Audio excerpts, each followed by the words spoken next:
తిరిగి BCN news కి స్వాగతం. శ్రీకాకుళం జిల్లా లావేరు సమీపంలో నిర్మిస్తున్న జనసేన ప్రాంతీయ కార్యాలయాన్ని ఎమ్మెల్సీ నాగబాబు పరిశీలించారు. త్వరలో కార్యాలయాన్ని ప్రారంభించి ప్రజలకు జనసేన కార్యకర్తలకు అందుబాటులో ఉంచుతామన్నారు.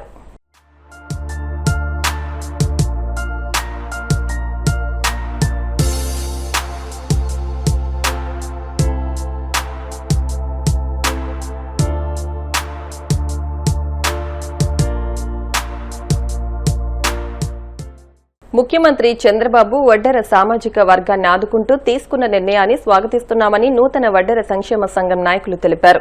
కడప నగరంలోని ప్రెస్ క్లబ్లో ఏర్పాటు చేసిన కార్యక్రమంలో వడ్డెర సంక్షేమ సంఘ నాయకులు తొలుత ముఖ్యమంత్రి చంద్రబాబు చిత్రపటానికి పాలాభిషేకం నిర్వహించారు. అనంతరం వారు మాట్లాడుతూ కూటమి ప్రభుత్వానికి సారథ్యం వహిస్తున్న ముఖ్యమంత్రి చంద్రబాబు మైనింగ్లో 15% తమకు రిజర్వేషన్ కల్పిస్తూ కేబినెట్లో పొందుపరుస్తామని స్పష్టం చేయడం అభినందనీయమన్నారు. అన్ని విధాలా వెనుకబడిన వడ్డెర్ల సంక్షేమాన్ని కాంక్షిస్తూ ఈ నిర్ణయం తీసుకున్న ముఖ్యమంత్రికి కడప జిల్లా నూతన వడ్డెర సంక్షేమ సంఘం తరపున కృతజ్ఞతలు తెలియజేస్తున్నామన్నారు. ఆంధ్రప్రదేశ్ ముఖ్యమంత్రి వర్యులు నారా చంద్రబాబు నాయుడు గారికి కడప జిల్లా వడ్డెర సంక్షేమ సంఘం తరపున కృతజ్ఞతలు తెలుపుతున్నాం. ఎందుకంటే నూతన కమిటీ తరపున కృతజ్ఞతలు తెలుపుతున్నాం. ఎందుకంటే ఈరోజు మా వడ్డెర్లకు మైనింగ్లో 15% రిజర్వేషన్ను కల్పిస్తున్నామని దాన్ని చట్టబద్ధతగా కేబినెట్లో పొందుపరచాలని చంద్రబాబు గారు నిర్ణయం తీసుకున్న వలన ఈరోజు కడప జిల్లా సంక్షేమ నూతన కార్యవర్గం తరఫున కృతజ్ఞతలు తెలుపుతున్నాం చంద్రబాబు నాయుడు గారికి, కూటమి ప్రభుత్వానికి. కడప జిల్లా వడ్డెర సంక్షేమ సంఘం నూతన సంఘం అధ్యక్షుడు ఈరోజు చంద్రబాబు నాయుడు గారు మా వడ్డెరలను గ్రహించి క్వారీలలో 15% రిజర్వేషన్ కల్పించినందుకు మాకెంతో సంతోషంగా ఉన్నది. కావున ఈరోజు చంద్రబాబు నాయుడు గారికి పాలాభిషేకం చేసి మేమందరం ధన్యవాదాలు తెలుపుకుంటున్నాము. శ్రీకాకుళం సిక్కోలు ఎన్టీఆర్ మున్సిపల్ మైదానంలో వారం రోజులుగా నిర్వహిస్తున్న super GST super savings exhibition sale తో పాటు వివిధ సాంస్కృతిక ప్రదర్శనలు ఆకట్టుకున్నాయి. రఘుపాతుర్ని శ్రీకాంత్ శిష్య బృందంచే పలు నృత్య ప్రదర్శనలు, నృత్య రూపకాలు చూపలను ఆకట్టుకున్నాయి. డీఆర్డీఏ సిబ్బందిచే జీఎస్టీపై అవగాహన రూపకం ఆకట్టుకుంది. కదిరెడ్డి నరసింహుడు, కోలాటం, జోష్ శివ డాన్స్ బృందం, నృత్యాలు, కర్రసాము, కోలాటం, లేజర్ షో ఆకట్టుకున్నాయి. ఈ కార్యక్రమంలో కేంద్ర మంత్రి రామ్మోహన్ నాయుడు, కలెక్టర్ స్వప్నిల్ దినకర్ పుండ్కర్, ఎమ్మెల్యే గోండు శంకర్ తదితరులు పాల్గొన్నారు.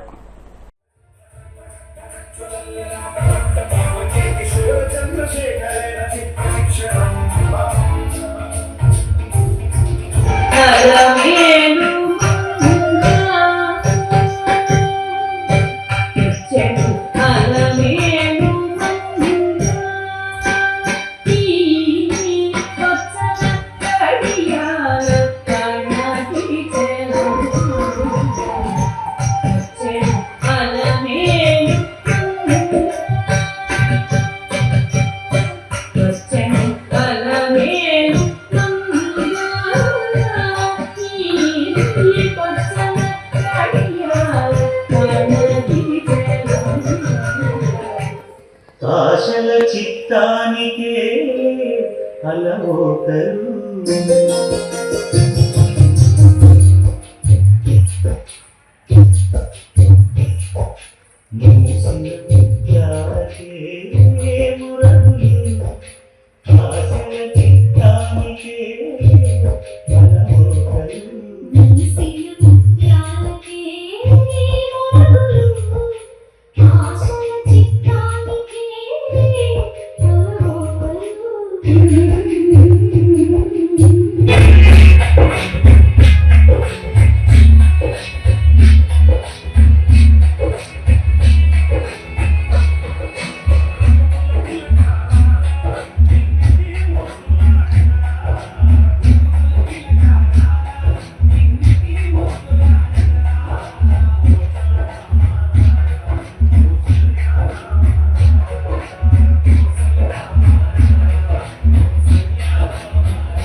ఉపాధ్యాయులు ఎదుర్కొంటున్న సమస్యలపై తెలంగాణ జాగృతి అధ్యక్షురాలు ఎమ్మెల్సీ కల్వకుంట్ల కవిత తీవ్రంగా స్పందించారు. పీఆర్సీ అమలు, పెండింగ్ డీఏల చెల్లింపు నుంచి పాత పెన్షన్ విధానం పునరుద్ధరణ వరకు పలు కీలక డిమాండ్లను ప్రభుత్వం ముందు ఉంచారు.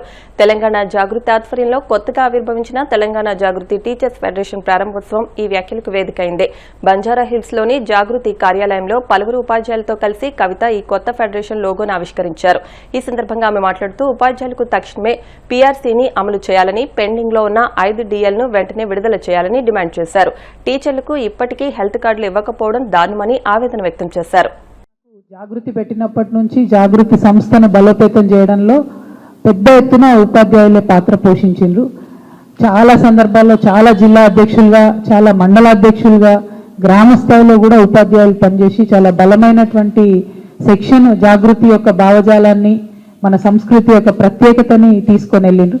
ప్రత్యేకించి ఎప్పుడైతే కోటి బతుకమ్మల జాతర అనౌన్స్ చేసినామో ఇప్పటికి కూడా నాకు బాగా గుర్తు, మొత్తం తెలంగాణ టీచర్ జేఏసీ అనే ఉద్యమంలో ఏదైతే పెట్టుకున్నామో ప్రతి ఒక్క టీచరు ప్రతి ఒక్క స్కూల్లో పిల్లలతో బతుకమ్మలు ఆడించి, మీకెందుకక్క స్కూళ్ళలోనే మేము మీకు కోటి బతుకమ్మలు చేసిస్తామని నెల రోజులు కూడా కోటి బతుకమ్మ జాతరలు జరిపినటువంటి ఉపాధ్యాయ మిత్రులందరికీ కూడా హృదయపూర్వకంగా వందనాలు తెలియజేస్తా ఉన్నాను. మరీ ప్రత్యేకించి అన్న వీరభద్రరావు అన్న ఒక 12 ఏళ్ల కింద పెట్టిండ్రు నాకు ప్రపోజల్, అక్క మనము జాగృతి టీచర్స్ ఫెడరేషన్ పెట్టాలక్క అని.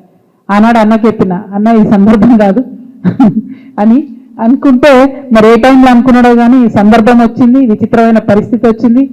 ఇప్పుడు టీచర్స్ ఫెడరేషన్ పెట్టాల్సినటువంటి అవసరాన్ని కూడా గమనిస్తున్నాం. సో వీరభద్రరావు అన్న మీ యొక్క దూరదృష్టికి మరి ధన్యవాదాలు. అప్పుడెప్పుడో రిజిస్టర్ చేసి పెట్టిండ్రు. ఇప్పుడు ఫౌండర్ ప్రెసిడెంట్గా అన్న ఉన్నారు, అన్న అధ్యక్షులుగా మిగతా ఇక్కడ ఉన్నటువంటి పెద్దలు గణపురం దేవేందర్ గారు, జాడి సీనన్న గారు, తానిపర్తి తిరుపతిరావు గారు, కేజీబీవి సుజాత గారు, మాట్లాడినటువంటి కవిత గారు, మరి ఇక్కడ మిత్రులందరినీ కూడా మనము ఒక అడ్హాక్ కమిటీగా వేసుకొని ఇవాళ తెలంగాణ జాగృతి టీచర్ ఫెడరేషన్ ప్రారంభిస్తున్నాం. ఫెడరేషన్ అనే పదం ఉందంటే అర్థం ఏంటంటే లైక్ మైండెడ్ మిగతా సంఘాలన్నిటితో కూడా కలిసి పనిచేస్తామని అర్థం. అందులో లాంగ్వేజ్ టీచర్స్ ఉంటారు, ఉర్దూ టీచర్స్ ఉంటారు, అట్లానే ఇప్పుడు హెడ్ మిస్టర్ సంఘం ఉంది, హెడ్ మాస్టర్ సంఘం ఉంది, పీఈటీల సంఘం ఉంటుంది, ప్రైవేట్ టీచర్ అసోసియేషన్స్ ఉంటాయి. సో అందరినీ కూడా కలుపుకొని పనిచేయడానికి ఈ ఫెడరేషన్ ఆవిర్భవించిందని మీ అందరికీ తెలియజేయడానికి నేను చాలా సంతోషిస్తూ ఉన్నాను. నా favourite teacher Jayashankar sir.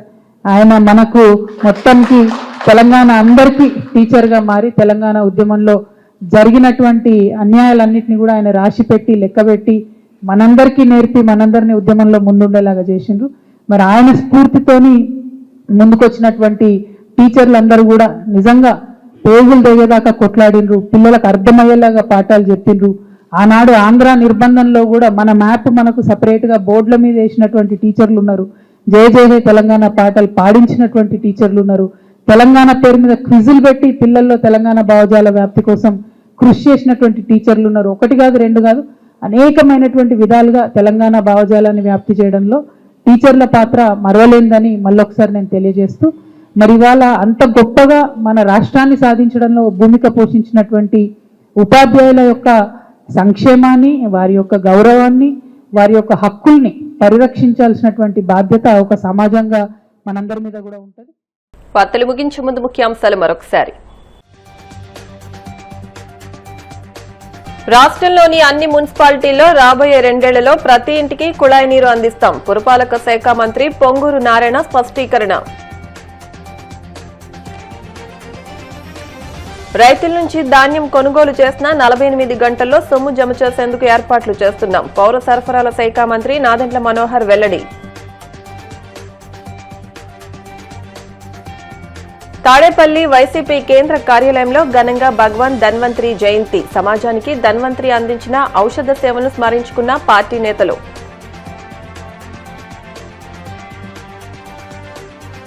Telangana జాగృతి ఆధ్వర్యంలో కొత్త టీచర్స్ ఫెడరేషన్ ఏర్పాటు. లోగో ఆవిష్కరించిన ఎమ్మెల్సీ కల్వకుంట్ల కవిత. ఈ వార్తలు ఇంతటితో సమాప్తం. మరిన్ని వార్తల కోసం BCN digital YouTube channel, Facebook page ని ఫాలో అవ్వండి. అప్డేట్ వార్తల కోసం ప్లీజ్ సబ్స్క్రైబ్.